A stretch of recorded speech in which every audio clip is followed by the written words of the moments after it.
मनुष्य का मुझसे मुझ पर अधिकार पा सकना ही उसके जीवन की बहुत बड़ी उपलब्धि है। सारी उपलब्धियां फीकी हो जाएंगी जब तुम इस एक उपलब्धि को प्राप्त कर लोगे। भक्त का धर्म समझो, उसका निर्वाह करो। मैं स्वयं तुम्हारा जीवन अपने अधिकार में ले लूंगा।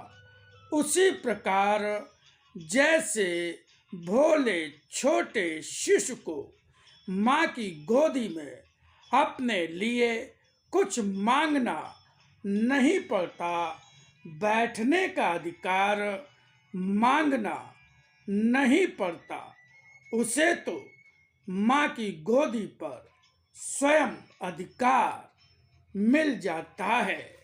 सत्य शरीर की वह संपत्ति है जो शरीर की शक्ति ही नहीं, गौरव, गरिमा, रूप और हर सुख को पाने या आनंद देने का कारण भी है। जो संपत्ति तुम्हारा साथ नहीं देती, या कह सकते हो कि आज है वह कल नहीं भी है, उसके पीछे भागकर भी क्या कुछ मिल सकता है या मिल पाता है? जब नहीं मिल पाता है तो न मिल पाने का दुख कष्ट जैसा लगने लगता है। आवश्यक नहीं होता कि वह कष्ट ही हो, फिर भी वह कष्ट की अनुभूति देता है। यदि पा जाते हो या तुम्हारे पास होता भी है, तब भी वह किसी न किसी रूप में कष्ट का ही कारण बना रहता है। ऐसे सब कुछ को पाने के लिए प्रयत्नशील होकर क्यों रहो? जो संपत्ति संसार में लेकर आए हो उसे संचित करो। कहोगे आत्मा ही साथ लेकर आए हो, उसे संचित किस प्रकार किया जा सकता है? वह संचित करना तुम्हारी शक्ति की सीमा में तो है नहीं। यही समझना होगा कि आत्मा जो लेकर आए हो, जो तुम्हारी शक्ति भी है, वह सत्य ही है। इस सत्य को जानना मुश्किल भी नहीं है, क्योंकि इसकी शक्ति तो हर समय देखते हो, पाते हो, मगर पहचानने का प्रयत्न नहीं करते और हर क्षण ही उसे व्यर्थ करते रहते हो। चलते फिरते, खाते सोते जीवन में उल्टी सीधी चर्चाओं में समय और शक्ति व्यय करते हो। यह किसकी शक्ति है? यह जो भी कुछ करते रहते हो, क्या बिना शक्ति के ही करते हो?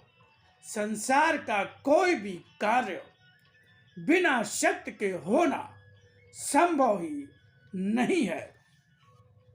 अन्य किन्हीं उपकरणों का प्रयोग करते हो, खाना बनाते, खाने का सामान खर्च करते हो, उसे व्यय करके लाते हो, तब खर्च करते हो, उसकी चिंता भी करते हो, किंतु जिस शारीरिक शक्ति और समय का मूल्य चुकाए बिना जो पा जाते हो, उसके व्यय के विषय में सोचते भी नहीं कि कितना व्यय हुआ और कैसे व्यय हुआ। यह जो व्यय हुआ वह व्यय होना आवश्यक था या व्यर्थ ही व्यय हुआ है। यही वह शक्ति है जिसके संचय की मैं बात कर रहा हूं। यह शक्ति जब शुद्ध और पवित्र शरीर से जुड़ी होती है, उसकी आत्मिक मानसिक शक्ति व दिव्य दृष्टि बन जाती है। किसी का जीवन अध्यात्म से जोड़कर दिव्य ज्ञान से जोड़ देती है। फिर कह सकते हो भला कि यह शक्ति तुम्हें संसार में कहीं और प्राप्त हो सकती है क्या?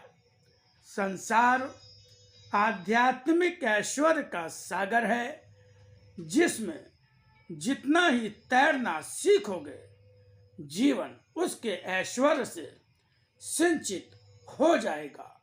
इस आध्यात्मिक सागर में जब वासनाओं और इच्छाओं की वस्तुएं मिलाकर इसे भोग विलास का सागर बनाना चाहोगे, तुम्हें शक्ति मिलेगी नहीं। हाथ पांव मारते रहकर व्यर्थ ही बीत जाएगी और जब डूबने लगोगे तो तुम्हें सहारा न अपनी शक्ति का मिलेगा न मेरी शक्ति का। देखते ही हो कि जब अधिक खाते हो, आलस्य और निद्रा से ग्रस्त हो जाते हो, तात्कालिक प्रभाव जो पड़ता है उसके कारण काम जो करना होता है या करते हो वह भी करना मुश्किल हो जाता है। यह क्या तुम्हें अशक्तता जैसा क्षण नहीं लगता? यही शक्ति व्यय हो जाने का लक्षण है। अधिक सोते हुए भी समय कितना बीत जाता है पता ही नहीं लगता। आसानी से कह भी देते हो कि अरे पता ही नहीं चला कि कितना सो लिए, मगर उठने पर भी आलस्य का अनुभव होने से कुछ भी करना मुश्किल लगता है। यह सोना क्या तुम्हारे शरीर को शक्तिपूर्ण होने का आभास देता है? अधिक खाकर कभी कहते हो पेट खराब हो गया, तब दवा की आवश्यकता का अनुभव करते हो। दवा खाकर भी शरीर को रोगी होने का आभास बना रहता है। फिर पाया क्या? मात्र खोया ही तो, और जो कुछ भी खोया वह तुम्हारी शक्ति थी। यह शक्ति भी आत्मा के कारण ही थी जिसे व्यय कर दिया। यही शक्ति मेरे भक्त के पास होती है जिसे वह मेरे लिए व्यय करता है। शक्ति को संचित करो, मेरे कार्य में व्यय करो।